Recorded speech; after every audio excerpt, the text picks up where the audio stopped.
দুর্দান্ত স্বাদের লোটে মাছের রেসিপি। লোটে মাছ খুব সহজেই কাঁটা ছাড়িয়ে একবার হলেও ঘরোয়া উপকরণে এই রান্নাটা করে দেখো। গরম ভাতের সাথে জাস্ট জমে যাবে, আর অন্য কিচ্ছু দরকার হবে না। এতটাই মুখরোচক হয় খেতে, আর যেমন সুস্বাদু তেমনই সুগন্ধের। রঙটাও কিন্তু খুবই সুন্দর আসে, একদম একটা লাল টকটকে রঙ। বন্ধুরা, লোটে মাছ কিন্তু অনেকেই অনেকভাবে রান্না করে, তো আজকে আমি শেয়ার করছি আমি যেভাবে রান্না করি সেটাই।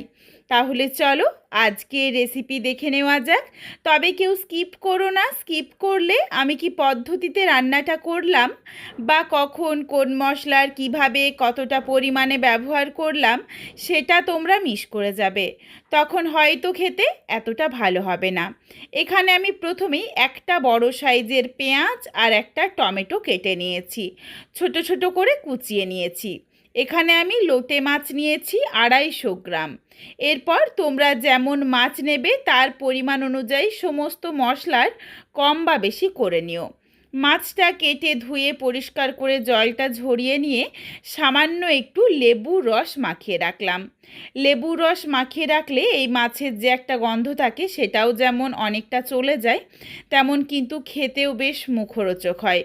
লেবুর রসটা দিয়ে ভালোভাবে মেখে নিয়ে তারপর দিয়ে দিলাম স্বাদ অনুযায়ী লবণ, সামান্য একটু হলুদের গুঁড়ো আর ঝালের জন্য লঙ্কার গুঁড়ো। লোটে মাছ কিন্তু একটু ঝাল ঝাল না হলে খেতে ভালো লাগে না, এই জন্য আমি এই রান্নাতে ঝালের পরিমাণটা একটু বেশি ব্যবহার করব।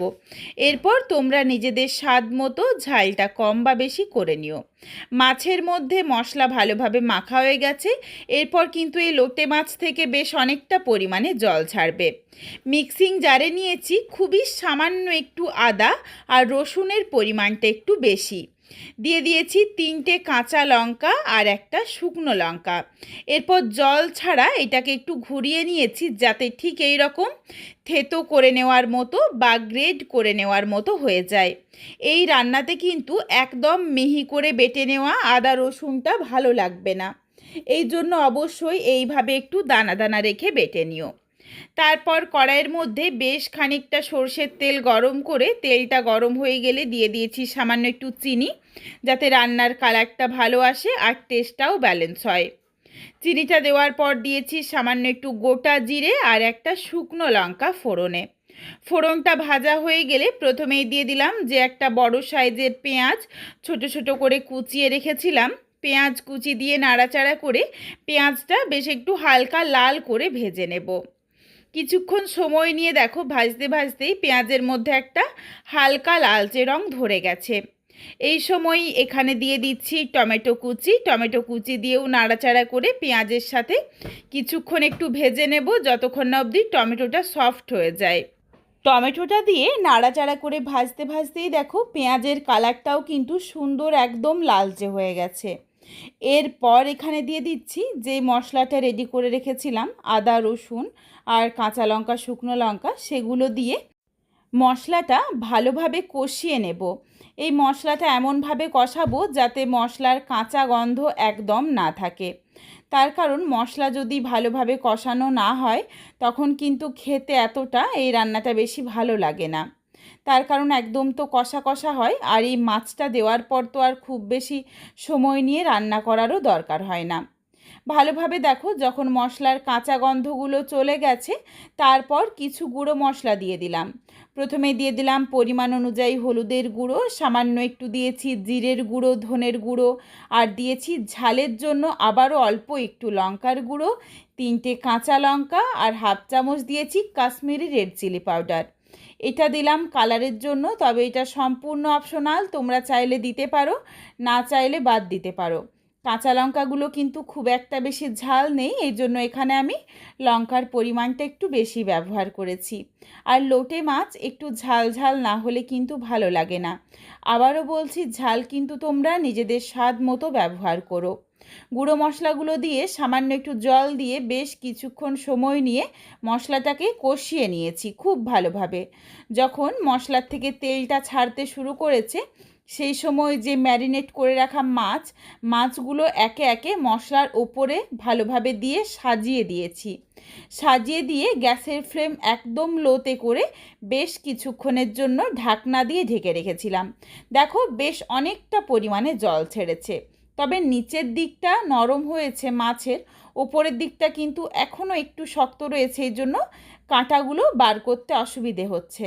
এখানে আমি মাছগুলোকে একটু উল্টে নিচ্ছি যাতে দুই দিকটাই একটু নরম হয়ে যায়, তাহলে কিন্তু সহজেই কাঁটাগুলো বেরিয়ে আসবে।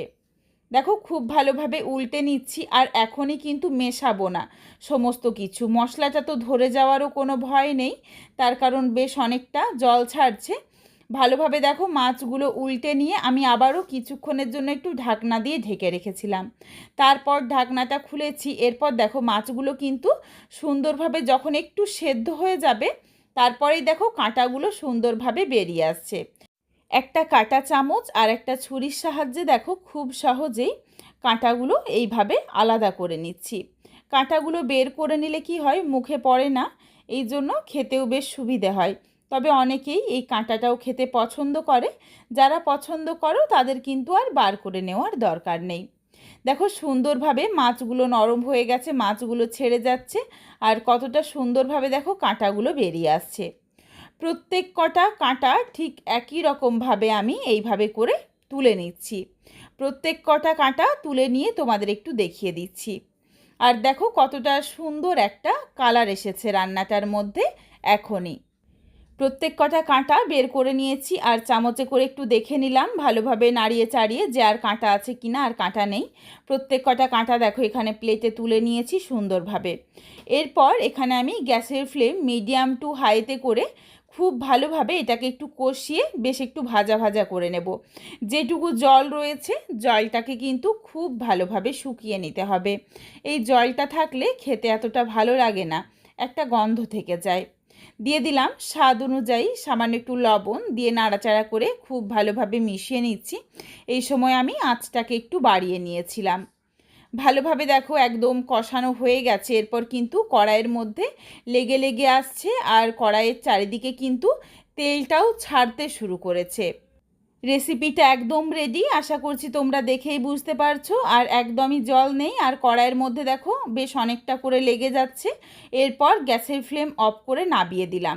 এখানে আমি আর পাতিলেবুর রস দিচ্ছি না, তোমরা চাইলে শেষে অল্প একটু লেবুর রস দিতে পারো, বা লেবুর রসের পরিবর্তে হাতের কাছে যদি ধনেপাতা কুচি থাকে তাহলে ধনেপাতা কুচি দেওয়া যেতে পারে। তারপর নামিয়ে নিও। কতটা লোভনীয় হয়েছে দেখো দেখতে, আর সুন্দর দেখো একদম লাল টকটকে একটা কালার এসেছে। বন্ধুরা একবার হলেও লোটে মাছ এইভাবে রান্না করে দেখো, তারপর আমায় কমেন্ট করে জানিও যে রেসিপিটা তোমাদের কেমন লাগলো। এই রেসিপিটা তোমাদের যদি ভালো লাগে তাহলে লাইক করো, শেয়ার করে বন্ধুদের দেখার সুযোগ করে দিও। তোমরা যদি আরও এই ধরনের নিত্য নতুন ঘরোয়া রেসিপি দেখতে চাও তাহলে অবশ্যই আমার চ্যানেলটিকে সাবস্ক্রাইব করে পাশে থাকা বেলটি অন করে অল নোটিফিকেশান অন করে দিও, যাতে আমার প্রত্যেকটা রেসিপির নোটিফিকেশান সবার প্রথমে তোমাদের কাছে পৌঁছে যায়। আবারও খুব তাড়াতাড়ি দেখা হচ্ছে ঘরোয়া নতুন কোনো এক রেসিপি নিয়ে। পরবর্তী রেসিপি দেখার আমন্ত্রণ রইল। পুরো ভিডিওটা দেখার জন্য অসংখ্য ধন্যবাদ। তাহলে আজকে আসি, সবাই ভালো থেকো, সুস্থ থেকো।